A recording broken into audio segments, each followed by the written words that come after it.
In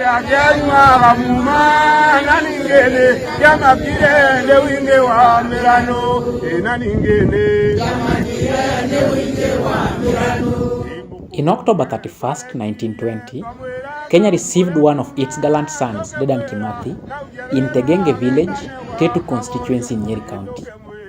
He was born of the Ambui clan, one of the 9 clans of the Gikuyu tribe. He was raised by his mother, Waibuthi, since his father, Wachiuri, died a few months before he was born. It is said that Ambuis, that is, people from his clan, are hot-tempered and fearless, and that one day they attacked the waters of River Gura with simis and spears after it had broken its banks and swept away their arrowroots. Ngaragu, son to Wangima, who was Wachiuri's age-mate, fathered him. The Agikuyu custom allowed age-mates to drop in at the houses of the age-mates and even sire children without raising an uproar. Between the age of 14 and 15, Kimathi enrolled for studies at Karunaini Primary School. He was good in poetry and English. Kimathi showed intelligence in school. The British enrolled Kimathi at King's African Rifles to join World War II soldiers, but he rebelled against colonialists over what he termed injustice. In 1942, Dedan Kimathi joined Tumutumu School to further his education. He became a prefect and challenged the things he did not like, changing them to how he wanted them to be. He later protested Reverend William Scott Dixon's dictatorial ways of running affairs. Reverend William Scott was the Tumutumu School's principal. Kimathi became a teacher at Karunaini Primary School, but was later dismissed after being accused of violence against the learners. Such accusations were false though.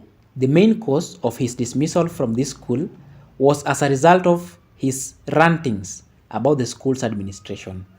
In 1951, he was recruited into Mau Mau by Paul Njeru after seeing his great leadership skills. He was later elected as the secretary of Thompson Falls Mau Mau branch.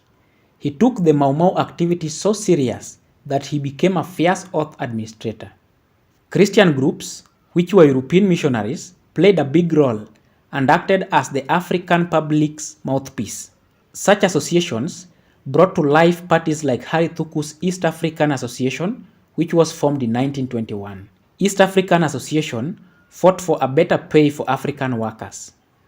In 1924, Harry Thuku's associates in Murang'a started Kikuyu Central Association, KCA, in Kihuhia. KCA's main objective was to reclaim the land that had been taken by the Europeans. It is important to note that KCA had an oath, and in 1929, through James Buter's recommendations, KCA sent Jomo Kenyatta to London, but this mission failed. In 1931, Kenyatta was sent back to London again. The KCA membership ensured he took the oath before leaving. During this time, the freedom fighters who fought against forced labor and other barbaric treatments were young men, where majority were unemployed. They were in the age group of 40. They were known as Rika Ria Botie. Some of these fighters had participated in World War II, and when they returned, they were annoyed by the fact that they were segregated racially by the very British whom they had loyally fought for.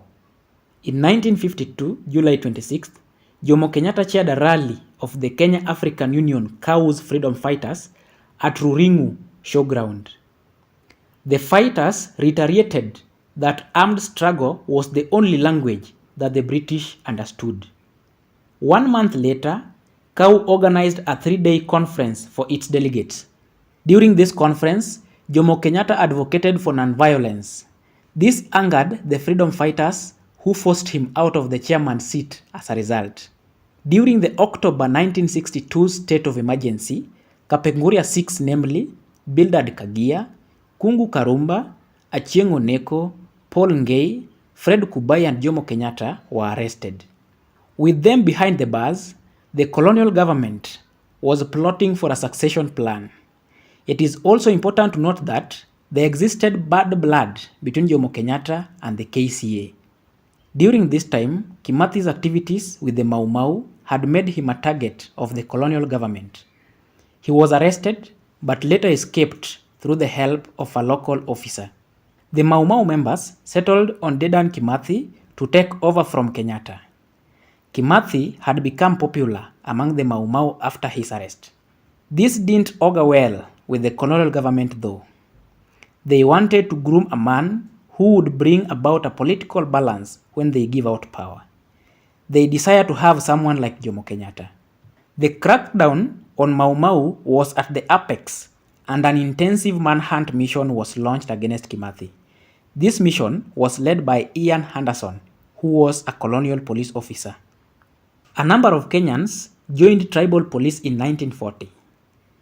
They were being paid 60 shillings per month. Their main work was to help the colonial government maintain peace in the tribal settlements. They patrolled villages looking for the freedom fighters. Some of the Kenyans who joined the tribal police assumed they could help ease the tension between the colonial government and the freedom fighters. The tribal police had spent the night of October 21st, 1956, patrolling in the forest in search for the Mau Mau fighters. That night was fruitless, and so they split into two groups, with one group spending the rest of the night near a road.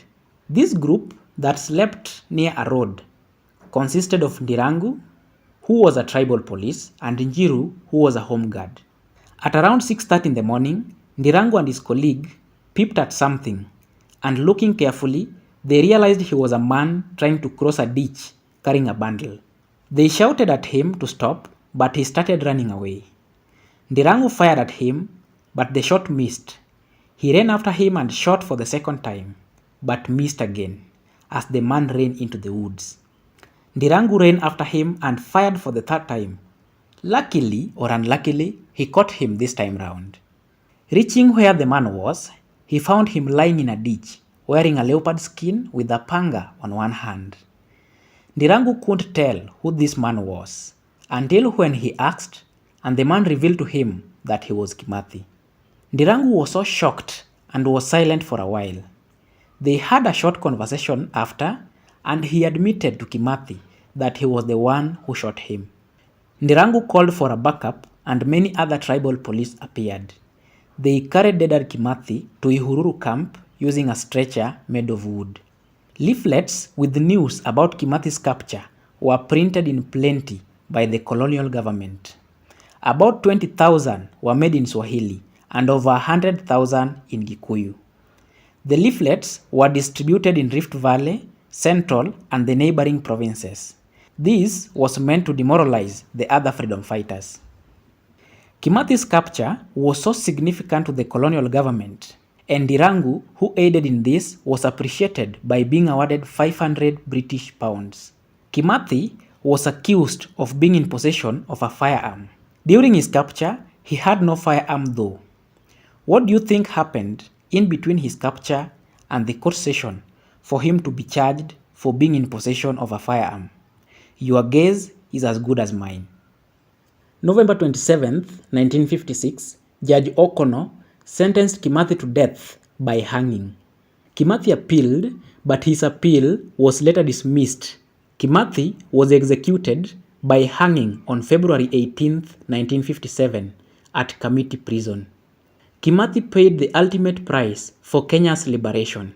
He inspired many people to fight against oppression. The colonial government had described the Mau Mau movement as a terrorist group. Kimathi led this group with passion and was determined to have the Kenyans' rights accorded to them. He was known as a tough guerrilla fighter with long hair. He was considered a great threat by the colonial government. They were so determined to execute him, not because he committed any crime. The only crime Kimathi committed was being a Kenyan revolutionary who led a liberation army. Many people wish to see Kimathi's grave to date. It is believed that his grave is at the Kamiti prison, where he was hanged. There have existed many stories about where he was buried. A writer by the name Joseph Karimi, after interviewing many people, got convinced that the actual burial place of Dedan Kimathi is at an unmarked grave at Langata Cemetery. He is the author of The Whole Story, a book hot off the press. Please by the previous Kenyan governments to the British government to reveal Kimathi's actual burial place have been in vain. As a matter of fact, it is only the British government who can access the correct details of Kimathi's burial from the records of the colonial government.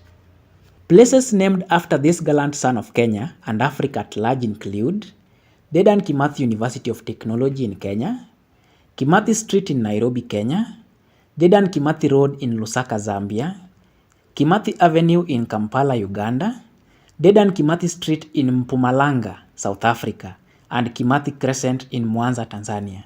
In February 2007, Kenya's former president, the late Mwai Kibaki, unveiled a 2.1-meter statue of Dedan Kimathi.